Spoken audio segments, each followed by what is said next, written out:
It appears there is a galactic truth. Never disturb the female of the species. The Orion star system has grown over the billions of years of its history into the single largest and most powerful galactic star empire in our neck of the woods. It has become responsible for what appears to be known as a star passageway, a highway, an interstate of stars that leads from the core of our galaxy to the very outer edges. It follows one of the spiraling arms, and it appears from our research that the name of the star passageway is the Pesh-Meten. Pesh-Meten can be interpreted in Egyptian hieroglyphs as ninth passageway. The Orion star system regulated and controlled the ninth passageway. Visitors coming in and out of our galaxy, traveling back and forth through the stars, were forced to use this star highway. By regulating the ninth passageway, the Orion people became an extraordinary power. The Orion queens, in their ruthlessness, became wealthy beyond their dreams. However, a few billion years later, another star system evolved. This one was populated by beings who evolved from what appears to be a wolfen or canine type of ancestor. Yes, what I am suggesting is that a wolf-man humanoid, a canine humanoid, evolved. In fact, these beings were known as the Canus. Canus is the root for canine. This star system was named after their military power. They grew in their strength and in their might. They were vicious. They were cruel. They were known as the Dak, D-A-K. The Dak Empire, the Dak star. To this day, we refer to that star as the Dog Star. It is the star system Sirius. Please note from now on, the star system Sirius, populated by Canus kings, not as evolved as the reptilian beings, still vicious, still cruel, and primitive by comparison, began to expand their own empire. And slowly and surely, they began to encroach on the ninth passageway. The Orion queens, disturbed and worried, went to the Dak Empire. They approached the Syrian kings, and they suggested that perhaps an alliance was in order. This alliance between a wolfen humanoid beings in Sirius, reptilian humanoid beings in Orion, created an empire that is beyond compare. Between the Orion and Sirius star systems, virtually half of the galaxy falls to their control. The Orion queens are at the throne at the top. The Syrian kings are the minions. They're faithful and loyal servants, but a power in their own right. I suggest that people take a look at constellation lore, the stories of how the constellations have been named and why they have the stories behind them, and they will find that the star system Orion, or the constellation Orion, is known as the Great Hunter. And at its feet are its two loyal and faithful dogs, Canis Major and Canis Minor. This is but one small sliver of evidence that begins to confirm the very story that we are suggesting. We find that in Babylonia, Mesopotamia, and even in ancient Egypt, that the pyramids are oriented towards the star Orion and the star Sirius. In a recent book and in recent appearances, two authors of whom I have a tremendous amount of respect, Mr. Graham Hancock and Mr. Robert Bauval, who have co-authored a book recently, coincidentally. It's, I believe, called The Message of the Sphinx. I highly recommend it. But I will suggest that there is one tiny little flaw in their research. They have discovered in the pyramids of Egypt two large chambers. One, the larger one, is referred to as the King's Chamber and is oriented towards the star Orion. The second and smaller chamber, called the Queen's Chamber, is oriented towards the star system Sirius. The Egyptian myths and legends, the cosmology of that time period, seem to be rather confusing if one looks at Orion as the Sirius or Osiris figure, and if it looks at the star system Sirius, the small chamber, as oriented towards the the female. I am going to suggest that there is a very simple error in the research. The larger chamber is not the King's Chamber, it is the Queen's Chamber, oriented towards Orion, because it is a female reptilian power. The smaller chamber is actually the King's Chamber. It is oriented towards the star system Sirius, which is populated by Canis male kings. These two star systems, in an alliance, controlled most of our galaxy. At the outer edges of the ninth passageway, known as the Peshmetin, another solar system evolved. It was brand new. And this fledgling young star was known as Bod, B-A-D. This fledgling young star system only had 2 planets in the very beginning. In the dusts, in the stuff of creation, as the star cooled, one extraordinarily large planet formed, with one tiny little one rushing close to the sun between the large planet and the sun Bod. The little planet was known as Mu. In time, another pair of planets evolved between Mu and the large planet, which we will refer to at this time as Planet X. These 2 planets in time would be known as Lachmu and Lachamu.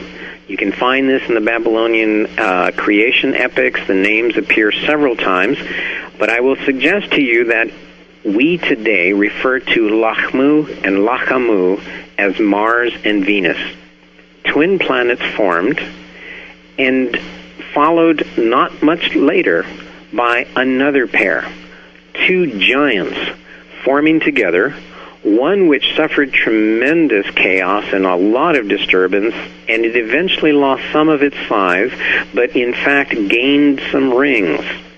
The 2 twin large planets we now refer to as Jupiter and Saturn. Just some time afterwards, yet another pair formed. These 2 remain twins almost to this day. We refer to them as Uranus and Neptune. The solar system Bod developed at the outer edges of the Peshmetin. It fell immediately under the jurisdiction of the Sirius star system of that empire.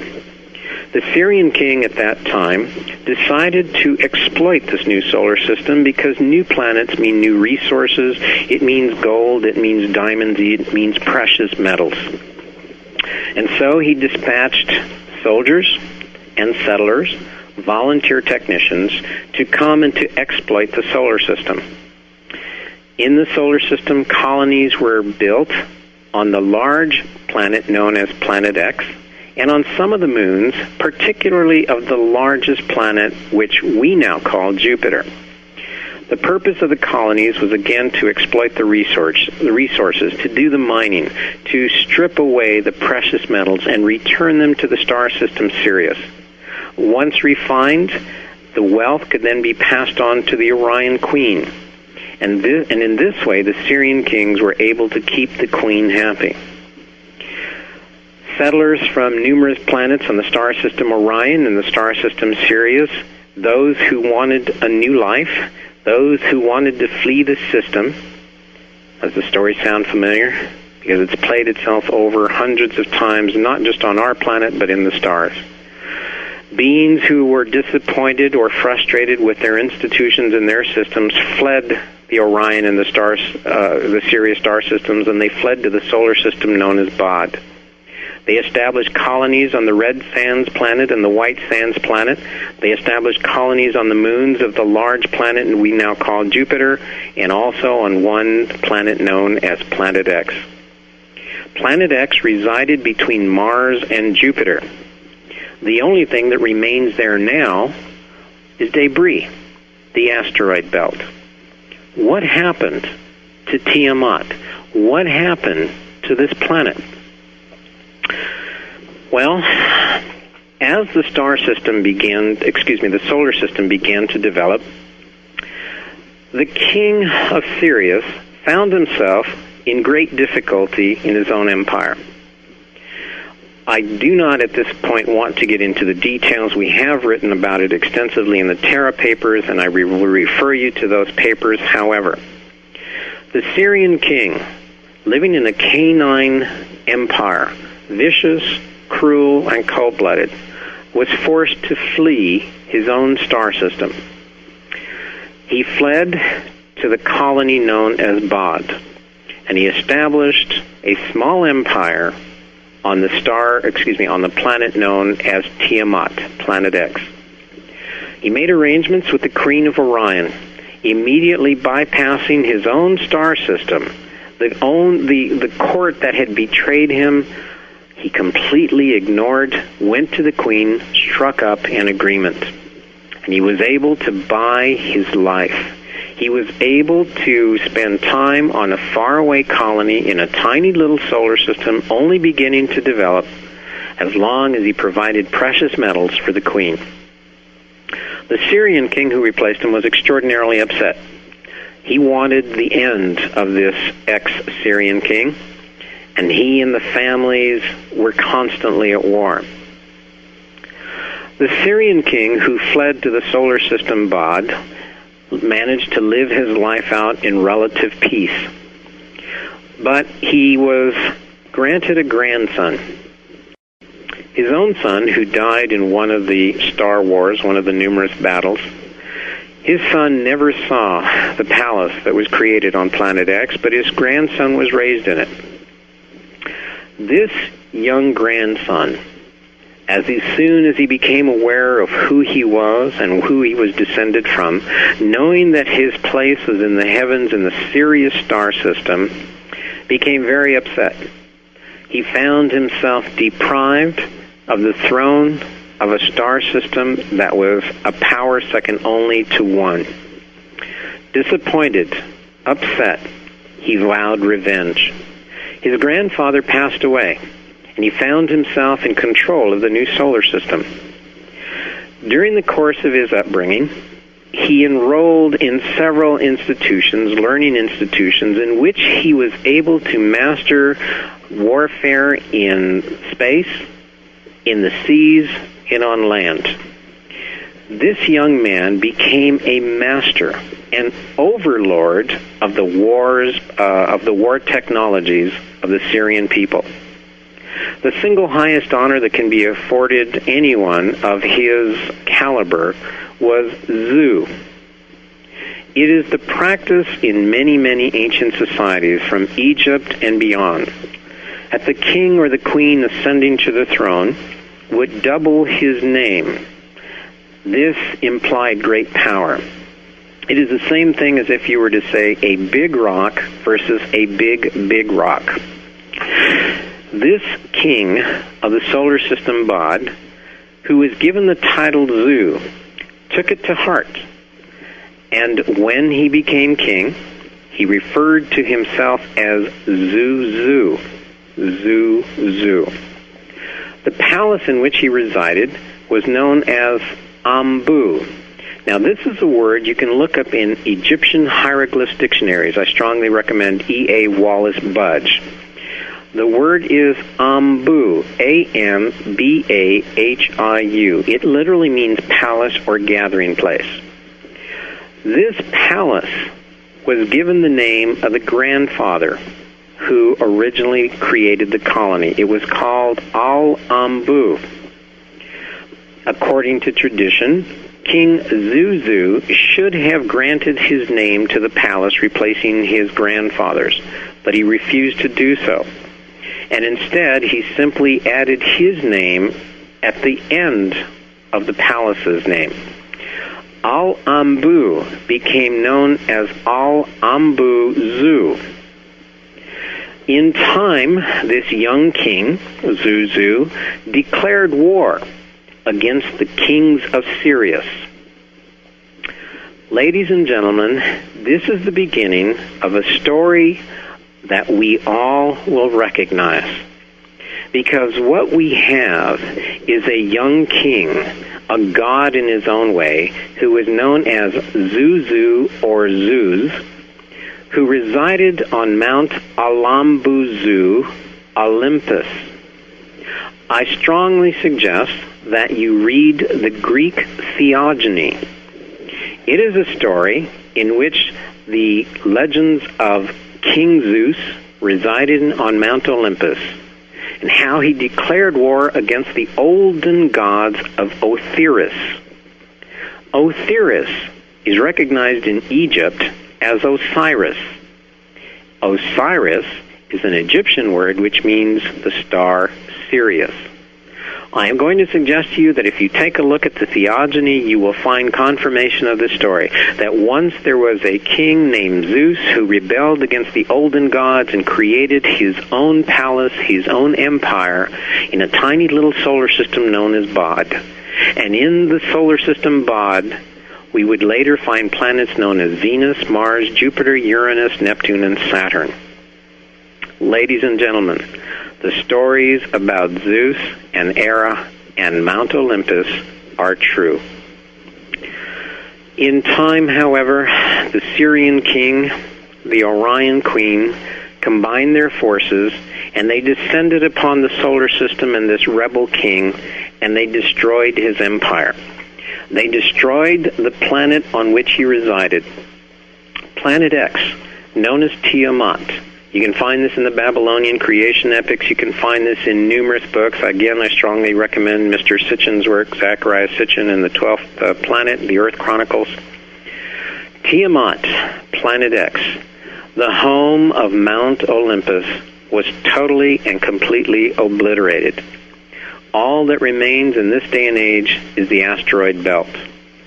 The colonies on the moons of Jupiter and on some of the other planets were completely destroyed. Many of the residents of the planets of the White Sands and the planet of the Red Sands fled underground. They removed themselves into the caverns, into the underground structures, and they survived the destruction of the surface of their planet. Later on, some of the survivors would surface. They would attempt to rebuild their planet. They would attempt to rebuild at least a small city, leaving a monument of sorts to their civilization. What I am going to suggest to you is that the face on Mars is one of those testimonial structures. That they are going to find that this structure is billions of years old, and that it will at some point and in some fashion refer back to the legends of the great god Zeus and Mount Olympus. Hi, I'm Rod Remlin, and the name of my new show is called The Last Outpost, and will soon be airing live programming, so keep checking back for announcements of such sometime over the coming weeks.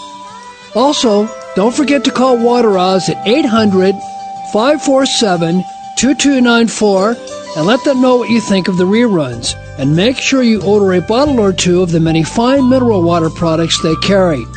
If you mention that you heard this ad on The Last Outpost, you will be given a 5% discount at the time of your order. And now, back to the show. That civilization appears to have died away. Richard Hoagland's work and several of the others who are researching in the face on Mars, I believe, have been distracted. They have been sidetracked and are looking at the moon. It is not that the moon itself does not have anomalies and questions that must be answered, but I am suggesting that we are leaving something extraordinarily crucial in the evolution and the discovery of the truth, and that is that singular structure known as the face on Mars. I am also going to suggest that we are going to find that very, very same structure on Venus. somewhere on that barren, hot planet, we're going to find the very, very same structure. It is, to me, a curious coincidence and a grand testimonial to the work of Mr. Hoagland and the others. They have discovered that the face on Mars is accompanied by a pyramid city. They refer to it as Cydonia.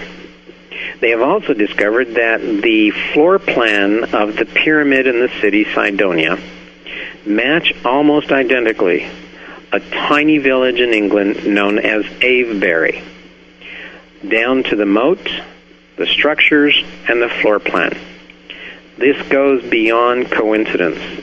I strongly and highly recommend any and all of the work on the face on Mars by Mr. Hoagland and other fine authors. This is a clue, and I believe will someday confirm the story of the existence of Zeus. The solar system felt the wrath of the Sirius star system and the Orion star system. They completely obliterated life, the forests, the trees, the plants, the animals, and the beings who lived on Venus, who lived on Mars, and who lived on the moons of Jupiter. The moon and planet Earth are the survivors of this devastation.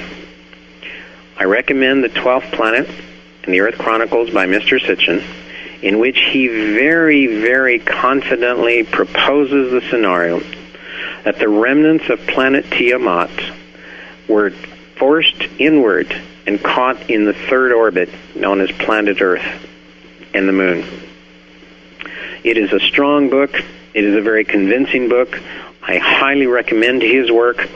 I recommend, if you can, the Terra Papers, in which we add other details that we believe are missing in the 12th planet. I do not wish to elevate myself, but suggest that our work will work hand in hand and coincide with Mr. Sitchin's work. What I have suggested in the last half hour or so is that our solar system was once thriving with ancient civilizations, ancient structures, and wisdom of the star beings. It was through revenge and the seeking of profit. It was about wealth and power that created the destruction of our solar system. I strongly suggest a book by a Mr. Van Flandern. I believe it's called Dark Matter Missing. I apologize. If you will call in the morning, we will give you the title. Dark Matter Missing Universe. My apologies to the gentleman because I should have had it with me. In which Mr. Flandern takes a very, very close look at the asteroids and comets who are flying in and out of our solar system, and he also examines with great care the geography, the geology of the planets of our solar system. It appears through his work that he can verify that there must have been an explosion, an enormous explosion of some sort in the vicinity of what is now the asteroid belt. Should such an explosion have taken place, it would be a very safe assumption to suggest that the moons, the planets, if they were facing the explosion, that they should be darkened or blackened on one side more heavily than another. In other words, to simplify it, they would have been scorched. They would have been covered with the stuff of the explosion. With great detail and an extraordinarily plausible argument, Mr. Van Flandern proves, or at least with the evidence available, strongly suggests that just this event has occurred. The moons are blackened, the planets are pockmarked and darkened on one side. In other words, our own science has shown that an explosion must have taken place in the vicinity of the asteroid belt. But there is one curious little tidbit, one tiny little clue that simply does not seem to fit. Under normal circumstances, the explosion of a planet, whether it had been from an asteroid, whether it had been from some sort of internal reaction, there would be certain traces and certain evidence. However, If this explosion occurred, as it appears to have done so, we have some evidence that suggests the existence of antimatter in the explosion. Antimatter is not going to develop from a natural explosion, whether it be an asteroid, a comet, or internal causes. It is this one tiny little factor that seems to plague Mr. Van Flandern, and I respect highly his work. I am going to suggest that the existence of antimatter in the planets of our solar system and the returning asteroids, that this very fact alone suggests that the destruction of the planet, the destruction which caused the asteroid belt, had to have been of unnatural causes. It had to have resulted from the star wars of two star systems who are incredibly advanced, possessing technology that is billions of years old. I strongly recommend Mr. Flandern's work, and again, I will give you the title in the morning if you will give us a call. At this moment, again, just very briefly, please, if you would, tomorrow, call your friends, call your neighbors, let them know that we will be doing 3 more hours tomorrow night. If you would, please, give Mr. Remlin a call. Let the Freedom Radio Network know that you are happy with what they're doing, or let them know if you're unhappy with what they're doing in the form of our program. Tomorrow, I will have my family here.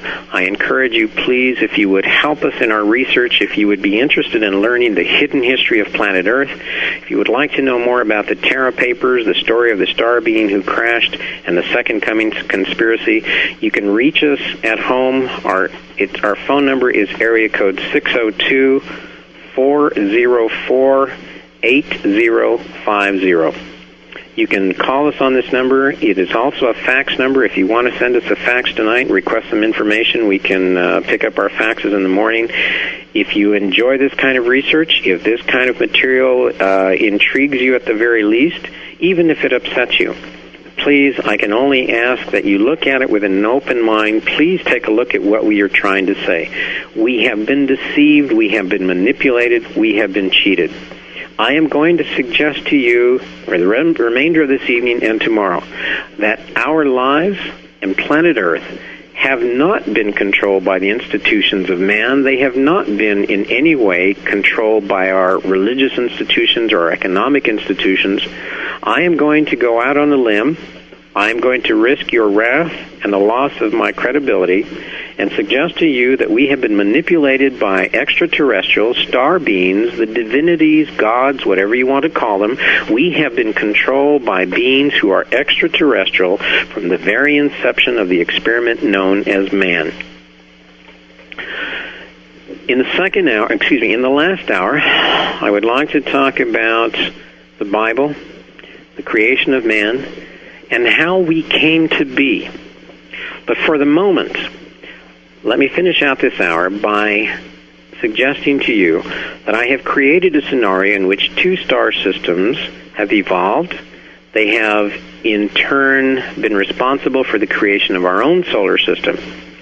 And because of a rebel star being known as Zeus, our solar system, once highly advanced, populated by an ancient civilization of which I believe the face on Mars and the other monuments that they are discovering on the moon are evidence of, our solar system, once teeming with life, was stripped bare and decimated in a star wars.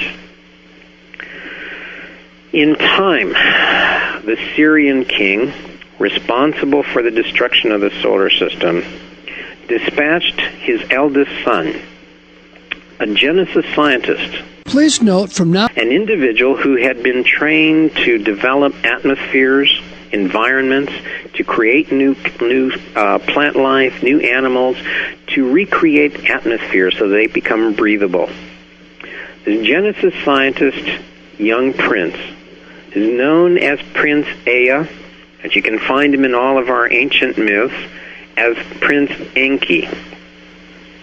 In Mesopotamia, Babylonia, Sumeria, the legends are replete with the ancient god Ea, who descended to this planet and he began to recreate the atmosphere. He brought in plants from his own homeworld, and he created hybrids.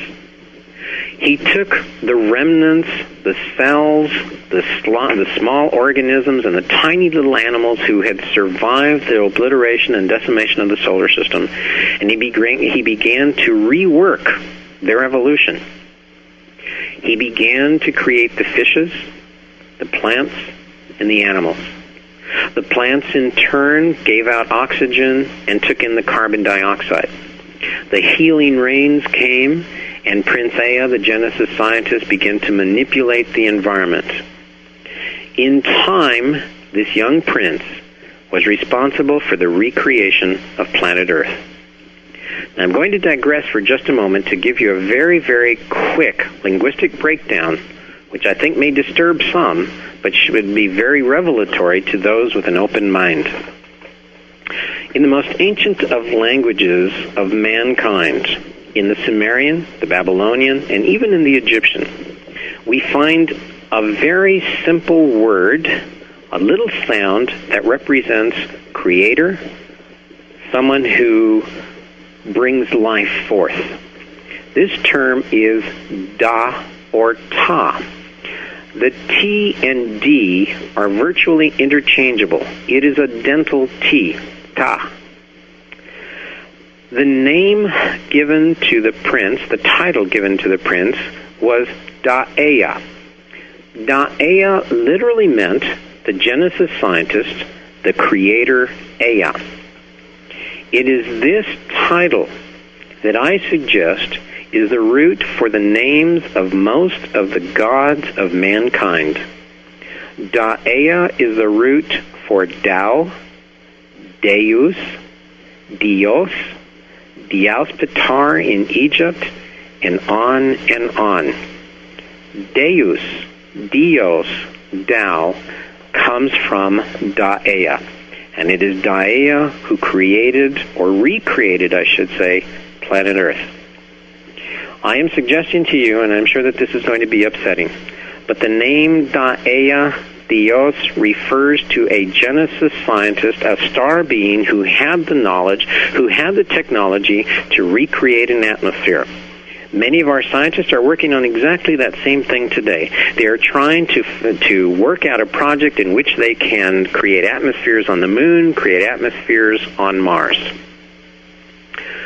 The second, and I think which will disturb many people, the second discovery, the linguistic discovery of Prince Ea, is the root for the name Yahweh. In all of the ancient languages, the suffix "u," pronounced means of, the works of, the things of, that which is of. The works of Ea, which means the repopulating of the planet with plants and animals, the recreation of the environment, was referred to as that of Ea-u. Ea-u is the root for Yahweh. With great apologies, again, I do not wish to offend, but the linguistic source of the name Yahweh is one of the most ancient names that we have found in any of the histories of our planet, of any of the documentation, of any of the hieroglyphs and cuneiforms. It is the name Ea-u, which is the source of a Yahweh. Now, I am not going to suggest to you that there is not a grand and ultimate being in the universe. The views expressed don't necessarily represent those of this station, its networks, advertisers, or agencies. This show is for entertainment purposes only. Please seek advice from your own qualified legal or medical professional. Thank you.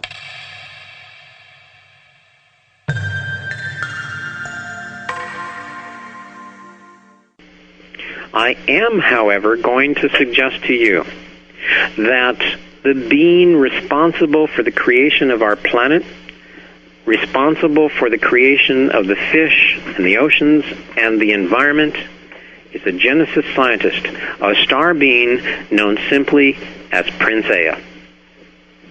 It is this individual, which we suggest in the Terra Papers, is at the root, who is at the source of all of the major religions of our planet. I do not wish to sound disrespectful, but the term God is not a title applied to the ultimate divinity. It was a working title given to the Genesis scientists, to the creators. If you would indulge me for just one more moment, if you will remember, I suggested early on that the Sirian star system was named after its military forces, after its power and might, known as the Dak, D-A-K. The Dak star, the Dog star. The K at the end of Dak is a guttural K. It is very easily, in many of the ancient societies, many of the ancient languages, it is interchangeable with the letter G. So in other words, the destructive forces, the destroyers, were known as the Dogs, D-O-G. But we find a very, very interesting pattern in all of the ancient languages, from the Egyptian hieroglyphs, the Sumerian, the Babylonian, and the Mesopotamian. And this is where we have found the powers that be, the educational experts, the researchers, the scholars, the archaeo-Egyptologists, etc., and etc. This is where they have become very resistant. We are suggesting, and we have hundreds of pages to show the linguistic breakdown. We have suggested that in the ancient star languages, if you read a word from left to right, you get one meaning. If you read the word from right to left, you get the opposite meaning, the true opposite. And so I am going to suggest to you that the word Dak means destroyer, and its opposite, which would be spelled K-A-D or G-A-D, means creator. The title God was nothing more than a title given to the technicians, to the scientists whose job it was to repopulate the planet. It is not an appellation given to the divinity, to the ultimate being. And this is where we have been deceived. We have been programmed, we have been taught to accept the idea that gods are the ultimate beings, and with great apologies, they are not. They were the technicians, whether you call them extraterrestrial star beings or angels or heavenly lords or heavenly beings. They were the ones responsible for the recreation of our planet and the creating and guidance of mankind. Prince Ea was the first god. He was known, his works were known as that of Eyahu or Eyahu. He was known as Da'ea, which is the root for Deus and Dios. I almost hesitate to offer such a simplistic linguistic offering, but I suggest that there should be sufficient evidence there to be persuasive enough. Prince Ea was responsible for recreating planet Earth, taking existing surviving cells, bringing life from other planets, from other stars, into our world. What I am suggesting is that not all of the animals on our planet are indigenous, purely indigenous to our planet. I'm suggesting that if you take a look at something like the platypus, the ostrich, and other creatures which seem extraordinarily strange, that they too have been tampered with, and that their ancestry lies far, far away in the stars of Sirius and Orion and numerous other planets. And then in the next hour, I'm going to talk to you about another creature that was evolved on this planet, one who also has his roots in the heavens, who has his roots in the star system Sirius and the star system Orion. Prince Ea was to find a creature known as an Appa, a dark, hairy beast, strong of back, possessed of some intelligence, enough so that he could obey a command.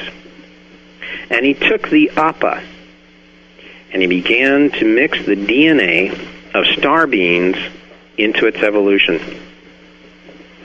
This Appa would give birth to a creature that would later be known as a Dhamma. A Dhamma is the tampered with, evolved through DNA manipulation, through the genetic alteration of the Appa. The Adhamas, as I'm sure you can anticipate, are our ancestors. While I believe the story of evolution, the theory of evolution by Mr. Darwin is accurate for the most part, I will suggest to you that mankind could not possibly have evolved under normal circumstances without having the evolution of the ape tampered with. Mankind is the result of the fingerprints of the gods. He is the result of divinities, extraterrestrials, of star beings. The myths and the legends of the Aborigines and the Anasazi, the Hopi, the Apache, and the native tribes of Native America are true.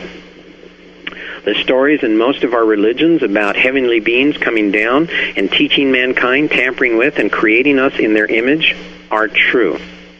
I suggest that if you look in religious sources, legends, myths, cosmologies, even some of the tiniest little fairy tales, that they all have a small measure of truth.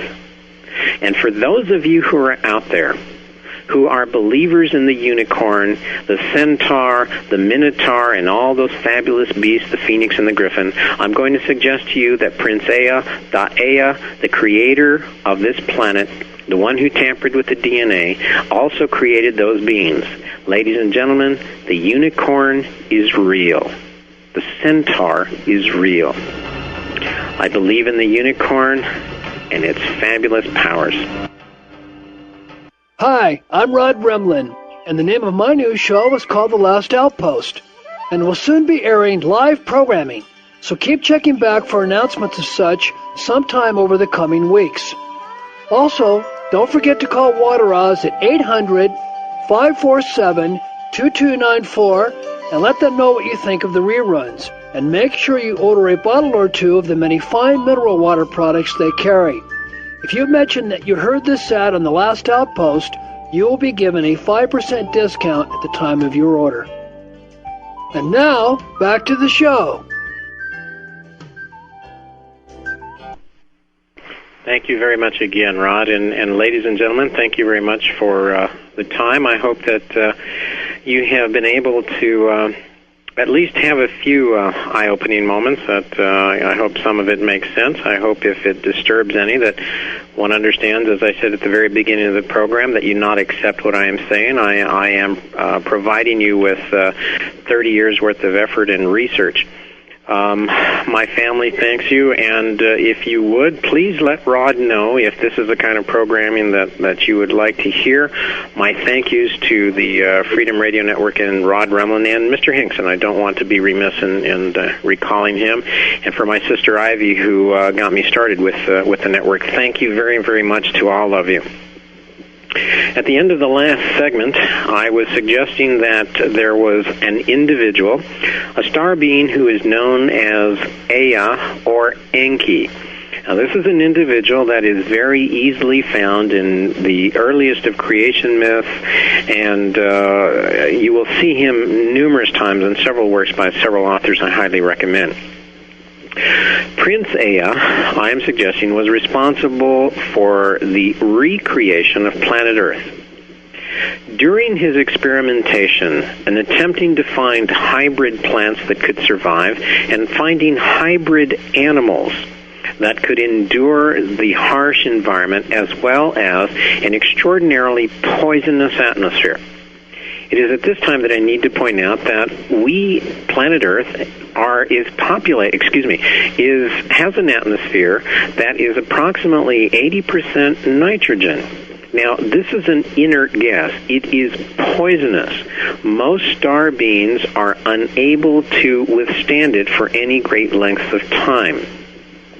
And so it was one of Prince Ea's primary tasks to find a beast that was strong, that was capable and intelligent enough to obey a command, that could resist the environment and the harsh atmosphere, and that would serve his masters, his gods and dogs, loyally. Prince Ea found the Appa beast and began to tamper with and manipulate the DNA. He was successful.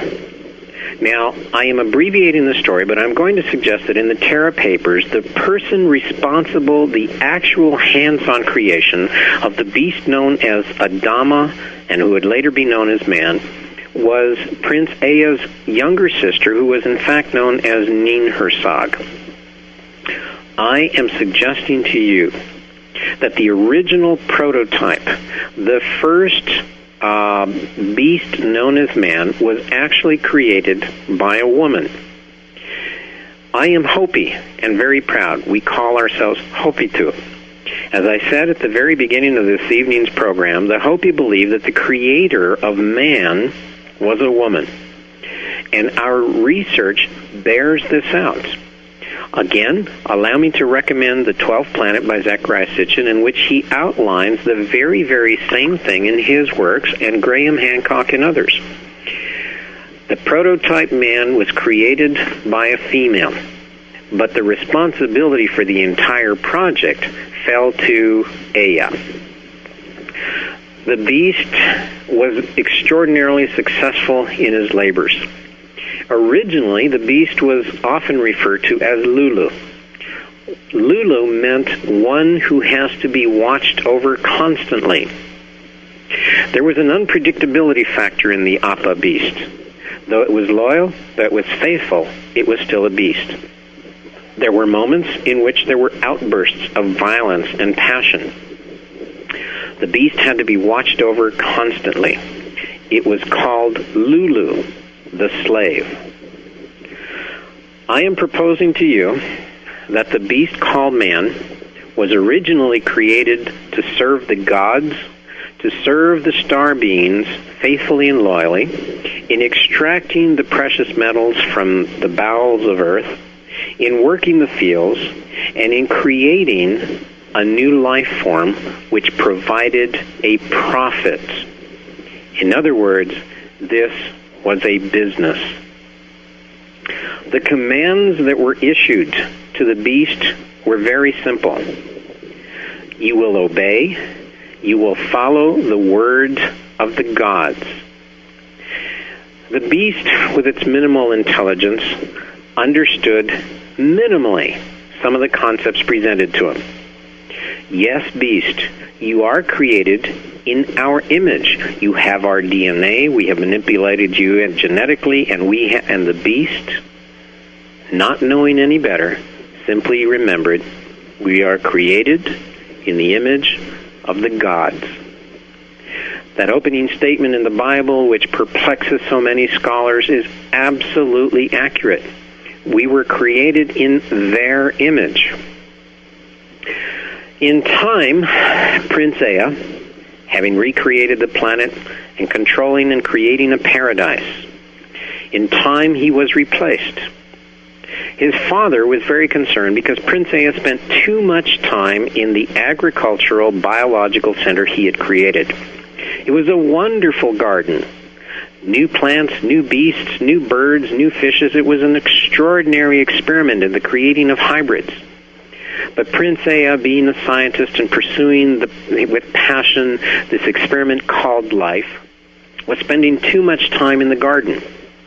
He was ignoring the minds and the generation of a prophet. And so his father sent his younger brother, known as Prince Enlil, sent him to the solar system bod, sent him to planet Earth, and said, You shall become the Lord of Command. You are the Lord of the Word.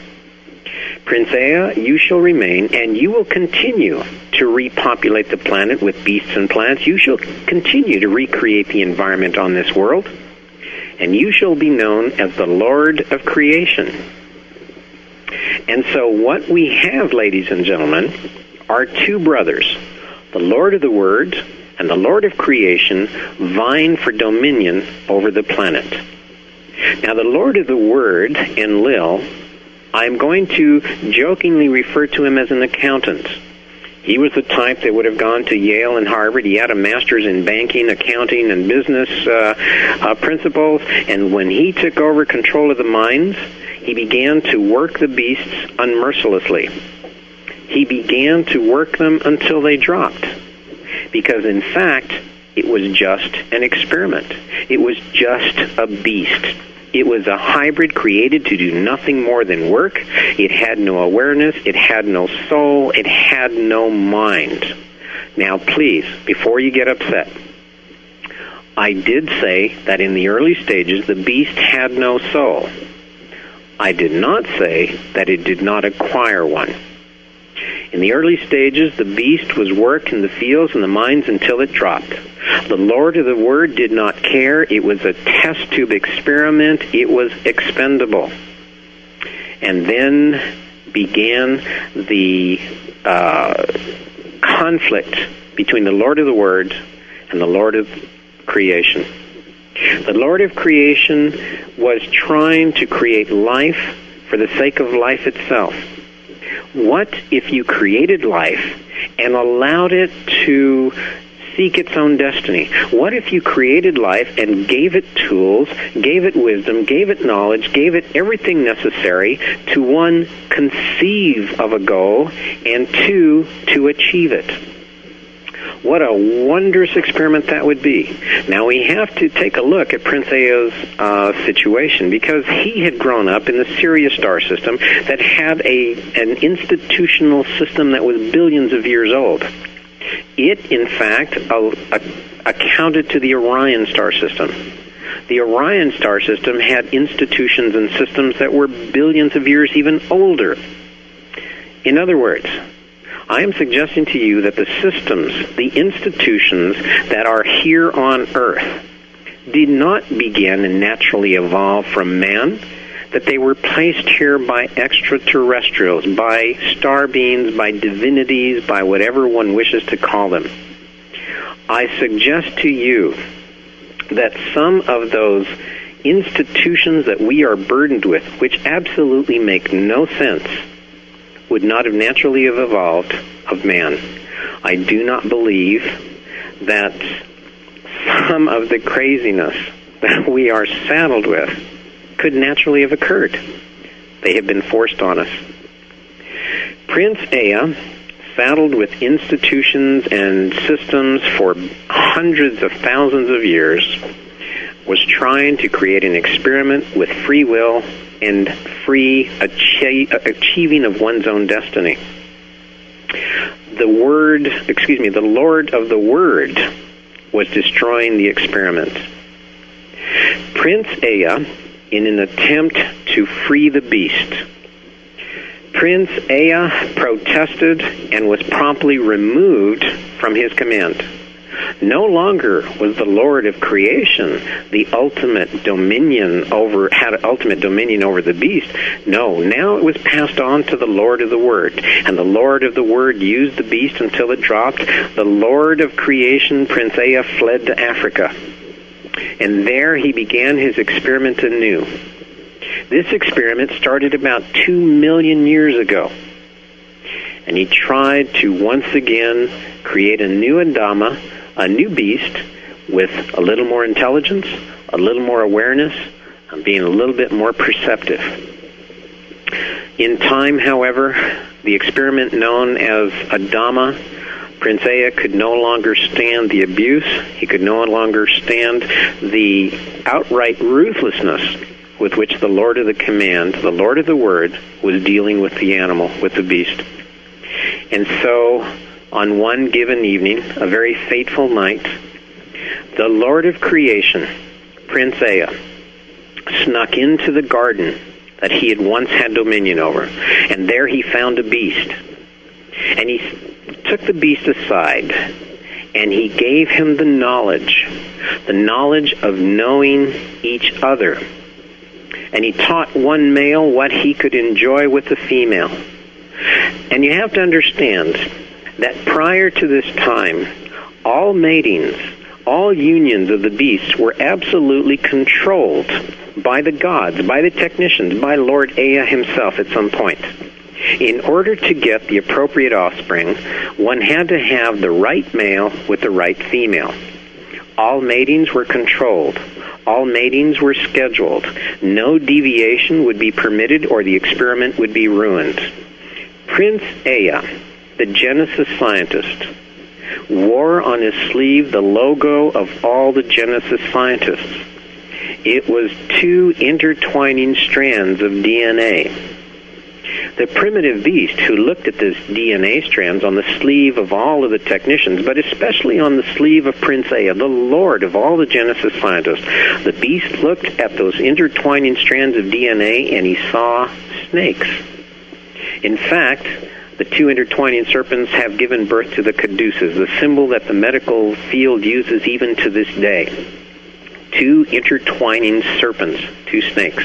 And so, as the Lord of creation, as Lord of the Genesis scientists, as Lord of the serpents, Prince Ea snuck into the garden, and he exposed the beast to the knowledge of knowing each other.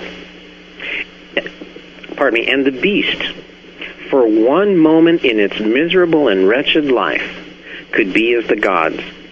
The beast could mate and could enjoy any female, any male, for as long and whenever he wanted. In a life that was served in the mines, in the fields, and worked until death, the beast was able on its own to have a moment's pleasure. He had the way of the gods at his hands. He was able to make a choice. And so the beast then began to spread the knowledge, the illicit knowledge. And the Lord of command, the Lord of the word, walking in the garden one day, noticed that there were 2 beasts mating.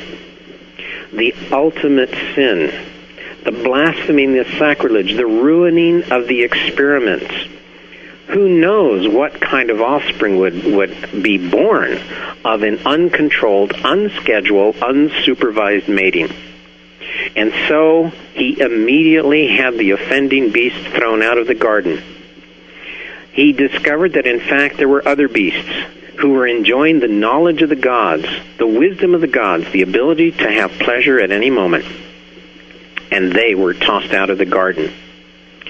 The Lord of the Word got extraordinarily upset, and he began to pass new commands.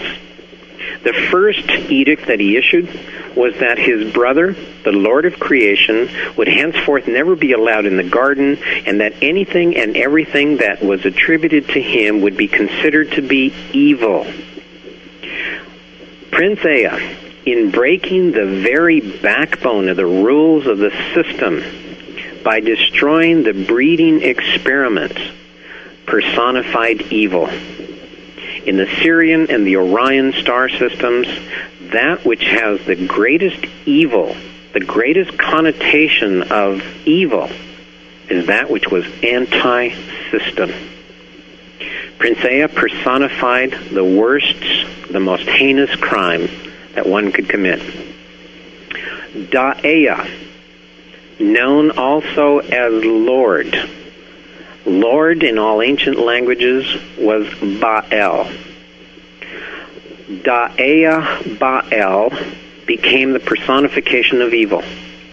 Da-Ea Baal is the root for diabolic, diablo, devil. In the story, the creation story that we are all familiar with, it is the serpent who sneaks into the garden to seduce Adam and Eve. And I'm going to suggest to you that it is Prince Ea, the Lord Genesis scientist, the Lord of the serpents, the Lord of creation, the very one who created man in the very beginning, who wanted the experiment to achieve destiny, to achieve free will. It is that very same Lord of creation who went in and gave man an opportunity to get kicked out of the garden. An opportunity to get kicked out of the garden. All offending beasts were removed, and the Lord of the Word labeled anything and everything connected with Lord Da'ea Ba'el as evil. The commands for all the beasts were then once again renewed. The first command, thou shalt have no other lords before me. Prince Ea is no longer the Lord of creation. Ani and all of his technicians are no longer the lords. I am the one and only Lord, so saith I, the Lord of the Word. Henceforth, all beasts must... I'm sorry, getting carried away here, but all beasts must attend on the seventh day. They must attend one of my houses in which they will praise me. They will promise to obey me. They will follow my every command and pledge undying loyalty to only me. So saith I, the Lord of the Word. When I bond two of you beasts together, thou shalt not break the bond which I have created, or you will ruin the breeding experiment. The bond which I have created, thou shalt not break. Thou shalt not commit adultery. So saith I, the Lord of the Word. Those who indulge in this heinous act will be removed immediately from the garden, as a passing warning to all the offending females.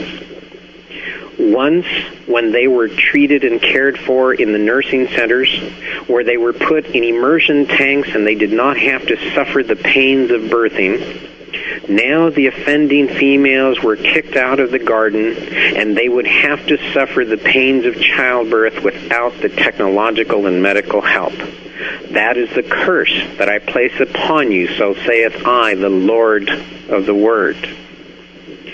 What I am reducing down here in a few moments is a suggestion to you that there was an individual attempting to carry on a business, and the Lord of the Word issued commands in order to keep the experiment pure, in order to keep the slave labor pure, in order to keep the profits going.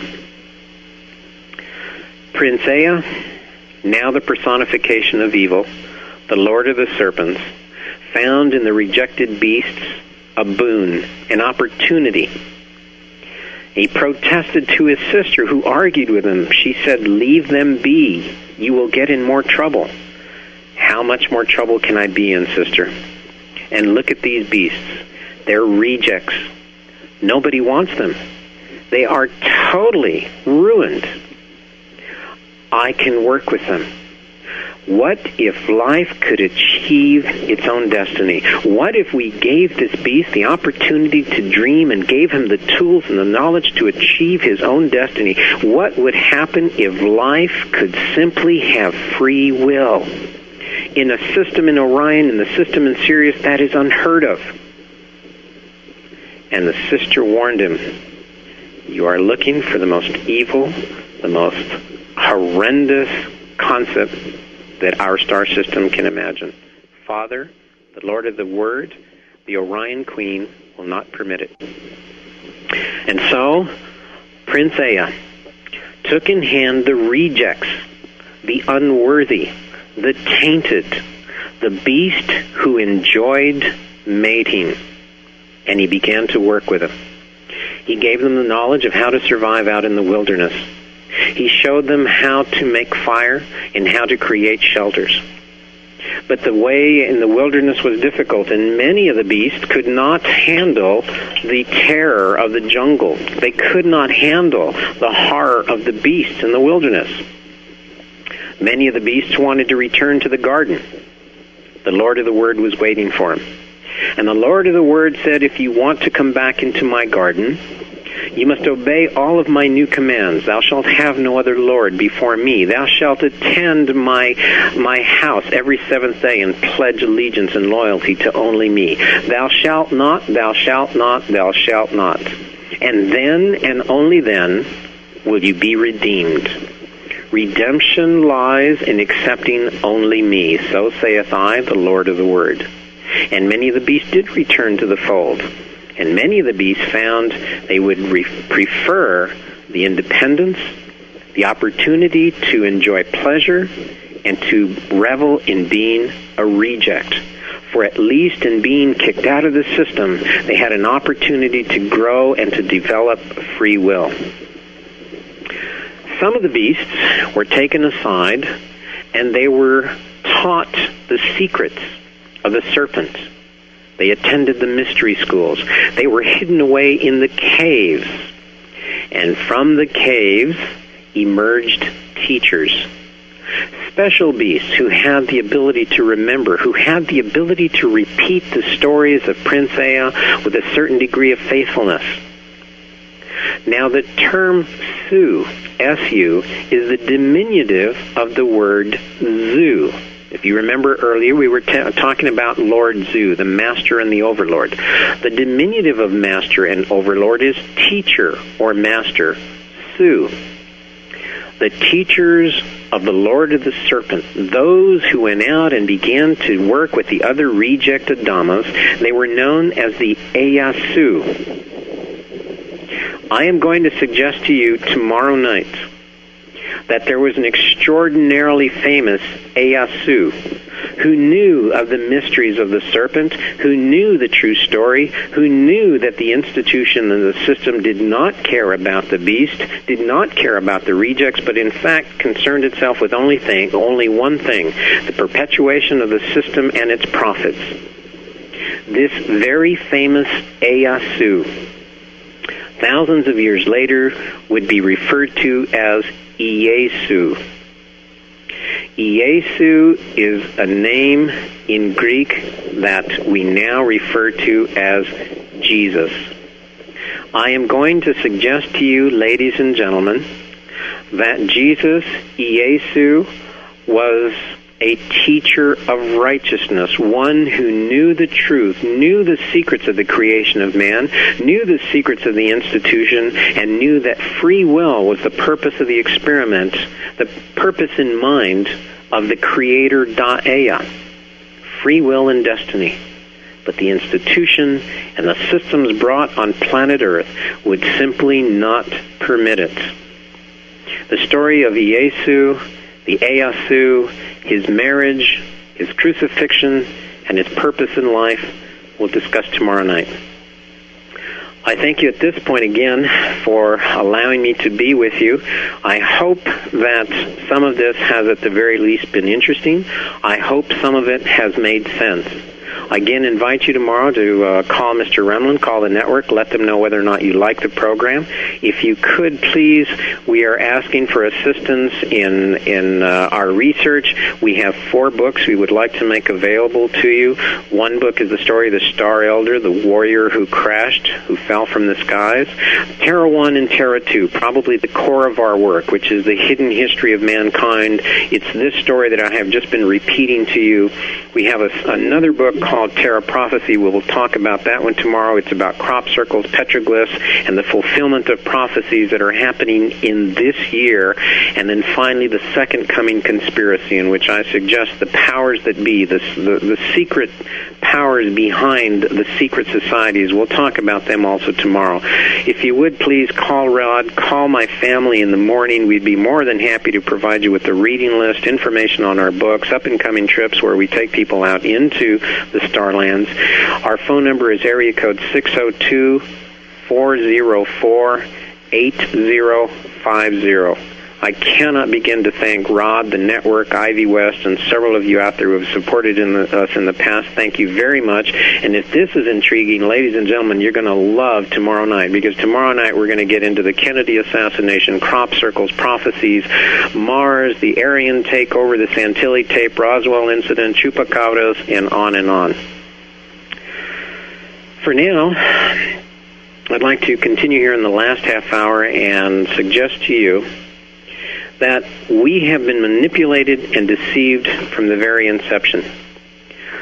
The holy books, the institutions, many of the documents that have been created over our early history have served but one purpose, and that is to deliberately deceive us, to take us away from the possibility that we have free will. Ladies and gentlemen, we are an experiment gone wrong.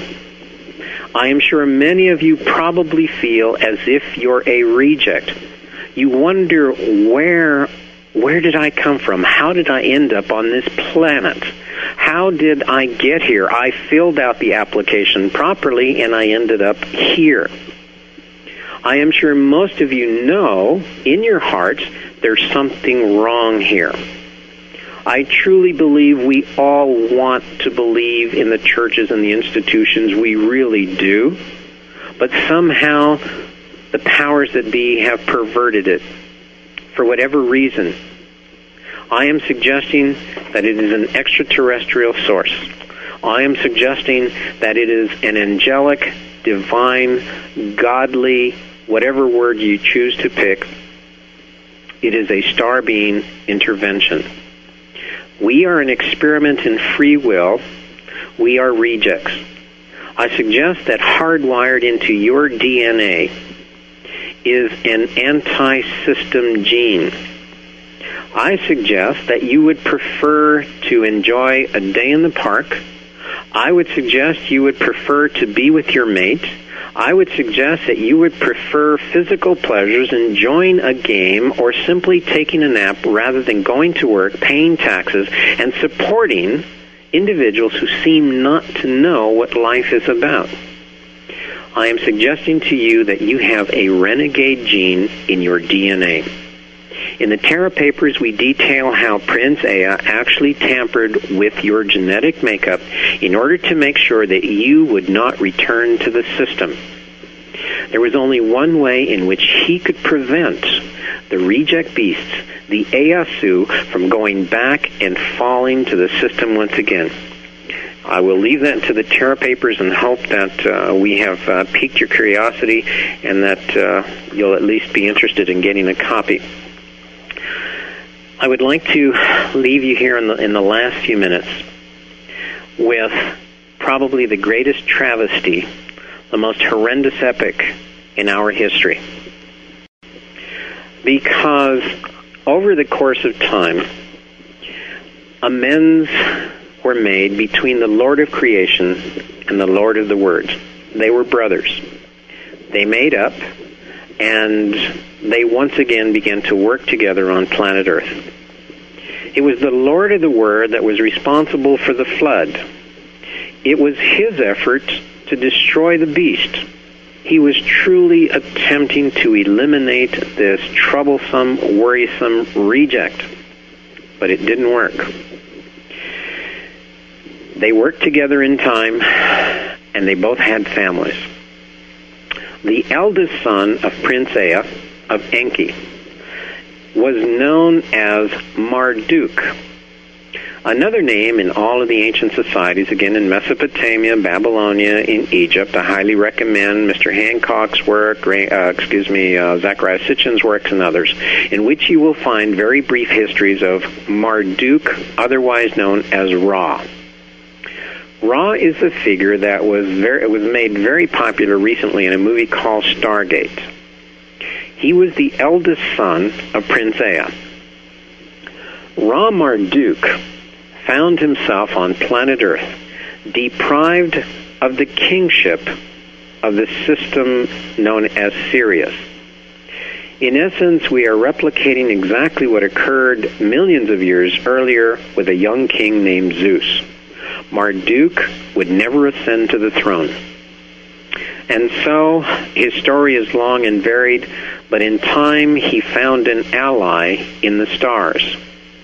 In a far distant star system, he found a reptilian queen, one who was an antagonist, a foe of the Orion queen.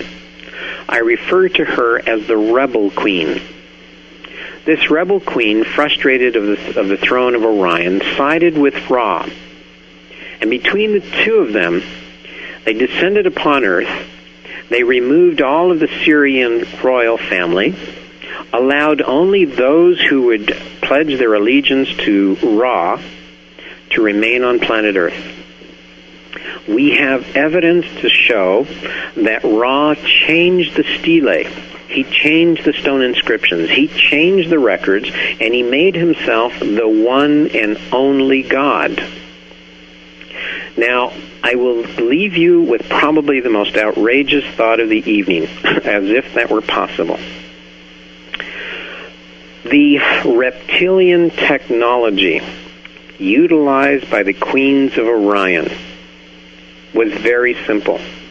Over billions of years of warfare and conflict, they made a very simple discovery. When one conquers a planet, it is not efficient to destroy the people of the planet who will not obey. After all, they are able-bodied workers. They are adapted to the environment of the planet. And so the Orion reptilian technology for conducting war and controlling populations, rather than fall to the destruction and termination of life, they developed a very simple system. Rather than destroy the person, they simply reprogrammed the brain. Human beings, physical beings, are bioelectrical chemical beings. You can be affected by high transmission power lines. You can be affected by radiation from computer screens.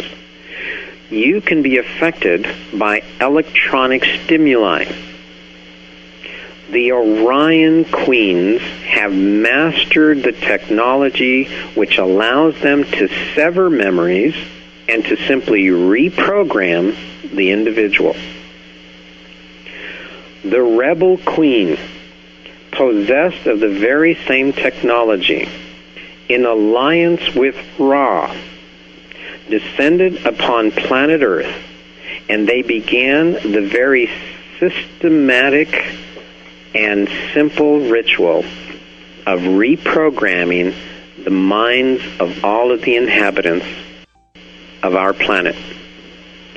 Ladies and gentlemen, I am suggesting that only 6,000 years ago, somewhere around 4,000 to 6,000 BC, there was a very systematic elimination of all of our memories. We have been programmed to forget anything that occurred prior to the existence of Ra. I know that may sound difficult, but allow me to produce one very simple fact which I suggest proves this thesis. We have found that in the evolution of animals and creatures, on planet Earth, no creature will ever develop a major organ of any sort if it does not use it. In other words, no creature will develop an extra leg if it does not use it. If it does not use the extra leg, the leg will atrophy and it will fall away. The insects, the animals, the beings of this planet are efficient in their evolution. Only the strong survives. A major organ must be used or it atrophies and dies away.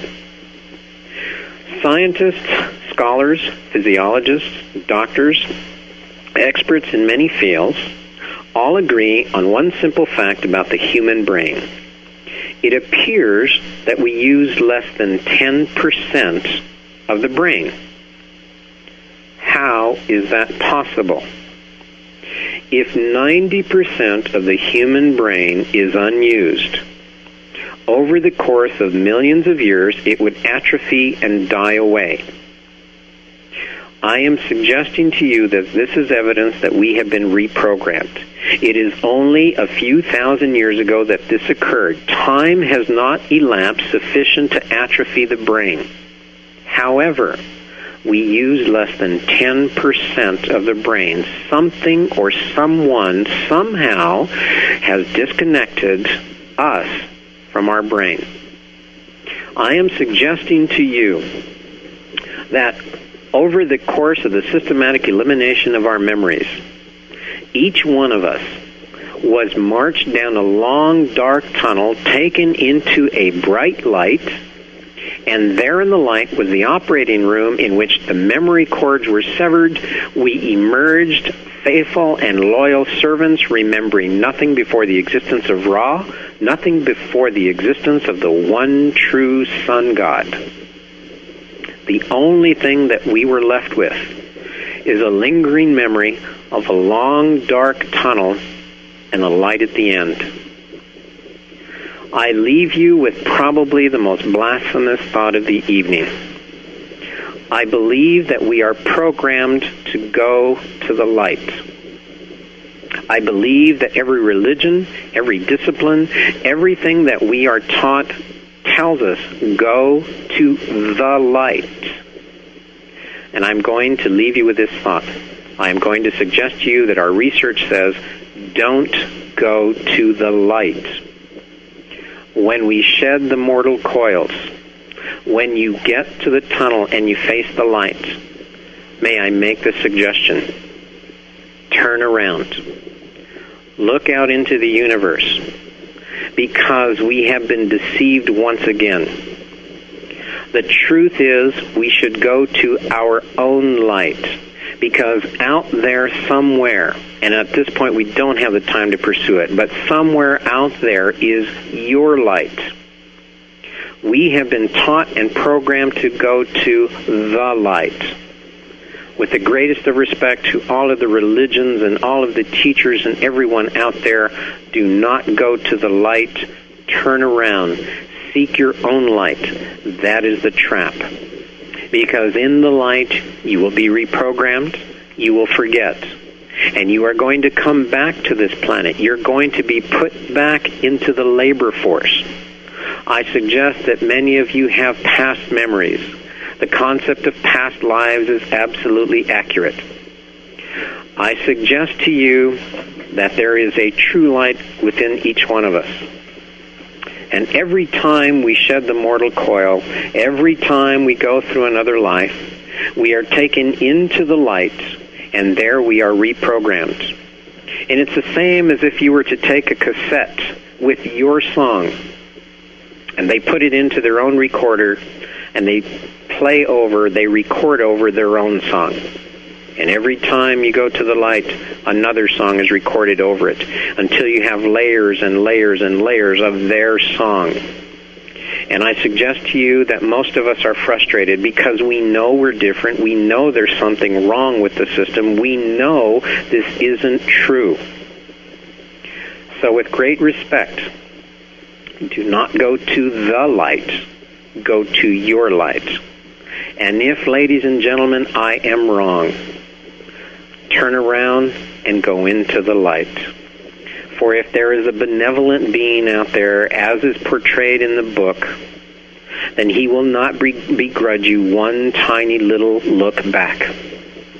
The idea of Lot's wife, who turned for one brief glimpse and was turned into a pillar of salt, I suggest that that is supposed to scare you. A benevolent God will not will not punish you if you take one little glimpse back.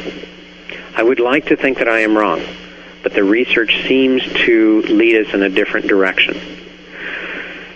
I'd like to, in the last couple of minutes, thank you, Mr. Remlin, the American Freedom Radio Network, to my family, my daughter, who this is all about, and to those of you who, as myself, have spent an entire life trying to figure out what's wrong with me.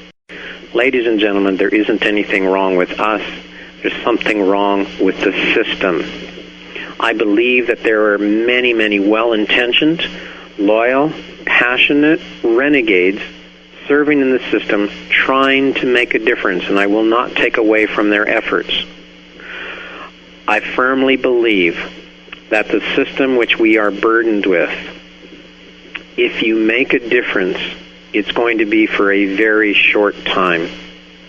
We may perhaps be able to change a law or change an institution for 100 years. But the institution will heal itself over.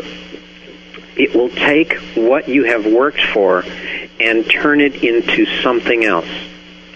I suggest that the clearest example of that is probably the most famous Ieyasu in our history, a renegade teacher of righteousness, one who tried to tell the truth, who said, do not go into the churches, do not pray like the hypocrites of the Pharisees and the Sadducees, rather go into your closet and therein pray. And what he was saying is, do it yourself. Do not look for the saviors and the messiahs. Don't look for the answers out there. Because as long as we continue to empower the gods, as long as we can continue to empower the so-called divinities, there will always be a star being waiting and willing to tell us what to do if all we do is pledge our loyalty and our obedience to them. Ladies and gentlemen, we have been deceived. The most famous Ieyasu, who railed against the system, who tried to set the rejects on a path that would allow free will and destiny. His works as a renegade have been perverted. His works have now become the very foundation of the institutions that he railed against. Tomorrow, if time permits, we'll get into the history of the early church. The first 300 years of the Christian church are replete, absolutely full, with political maneuverings and the deliberate twisting of the teachings of a teacher of righteousness to serve their own purposes. In fact, the writings, the Gospels, that which we now refer to as the Bible, was not fully written, fully agreed on, until 325 A.D., under the guidance of a king known as Constantine, who sought a religion for the Empire of Rome, which would give him the status of a god. He sanctioned and took Christianity as the religion of the empire. King Constantine believed himself to be the Messiah. As most of you understand, the Hebrews do not accept Jesus as the Messiah, but they do accept him as a teacher. In the Quran, they deny the crucifixion, but they accept Jesus as a righteous teacher. In 325 A.D., King Constantine attempted to make himself the Messiah. And having gathered, I believe it was 16 or 1700 scholars with the stories and the books that were at the time considered to be the epitome of Christian thought, King Constantine gathered them together in a town called Nicaea. And in the Council of Nicaea, he asked for the stories that would make him the Messiah, for them to be selected as the true book. Roughly 1,200 of the attendees protested. King Constantine immediately removed them. The remaining 300 or so scholars chose the stories that fit with Constantine's plan. In other words, the Bible was created deliberately by King Constantine to provide a religion to give him credibility so that he could declare himself as the Messiah. Tomorrow, with your permission and with your encouragement, I would like to talk about what occurred with Ra. When we left him, he was in power and was reprogramming the brains of human beings. He, in time, was undone, but the damage had already been put into place. The final thought I will leave you with is, and I've said that before in my apologies, is a very interesting thought. When Ra, realizing that he was about to be undone by the rebel queen and her minions, Ra decided to place the wealth of his empire in the hands of his children. The administration of the empire, rather than be given to the minions of the rebel queen, he handed over to trusted priests. Now, this is approximately 6,000 years ago that we placed this transition, approximately 4,000 BC. The priests selected by Ra were known as Pareya. Pareya is an Egyptian word. You can look it up in the Hieroglyphs Dictionary. We have now interpreted this word as Pharaoh. Ra himself took the title Ka, which meant the ultimate father, the father of fathers, Ra-Ka. His trusted priests were known as the Ra-Ka Pareya. To the priests were entrusted the administration of the empire. The offspring of Ra, known as the Ra-Ka suffix M, Ra-Kam, these were the children who were to gather up the wealth and keep it safe. The Ra-Ka Pareya, the administrators, today would be known as the Ra-Ka pharaohs. The Ra-Kam, the holders of the wealth, today the word Kam would be known as shield as opposed to offspring. Over the thousands of years, it changed its meaning. The wealth of the empire of Ra was entrusted to the Ra's shields, the empire's administration to the Ra-Ka pharaohs. I am suggesting to you that 6,000 years ago, two families were put into power and they remain. I find it too much of a coincidence that the Rothschilds and the Rockefellers resemble the Rothschilds and the Rockefellers. 6,000 years ago, these families were put in power. Could they still be alive and well, conducting business and administering to the empire today? I leave that to you as a final thought.